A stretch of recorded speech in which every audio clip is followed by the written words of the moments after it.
Unang araw ng buwan, ito rin yung unang araw na kompleto kaming aalis gamit yung sasakyan. Mansari din kasi namin ang darling ko. #01.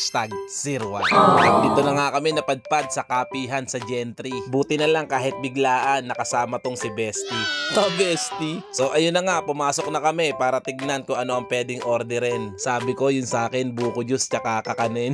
First time din nga palang hindi sumuka sa biyahe nitong si Ailey. Itong si Akilo naman kahit masama pakiramdam, laban at laging ready. Sabi hirit ko ng kiss muna daddy.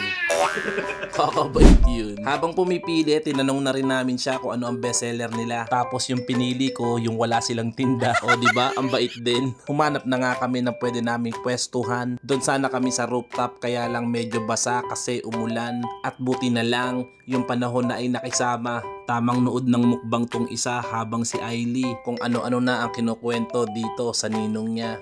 At eto na, yung 3 bestsellers nila ang in-order namin. Basta ako, naubos ko yung sa akin. Clubhouse, French fries, at Charlie Chan pasta ang napili naming chicha.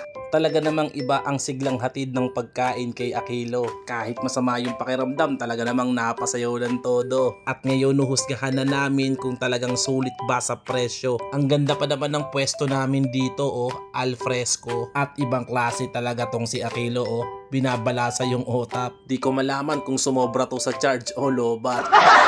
Apaka-sweet naman. Kala mo naman talagang di nag-aaway. Sabi ko sa kanila, kumuwi kayo kasi merong libreng tinapay. Kaway, kaway.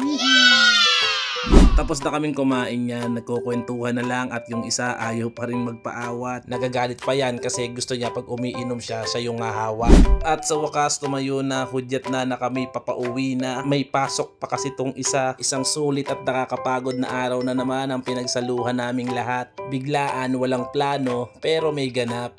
Kaya wag po tayong makakalimot magpasalamat sa bawat biyayang natatanggap. Maliit o malaki, konti o marami, ang importante, marunong tayong magbahagi at hindi tayo nangahamak.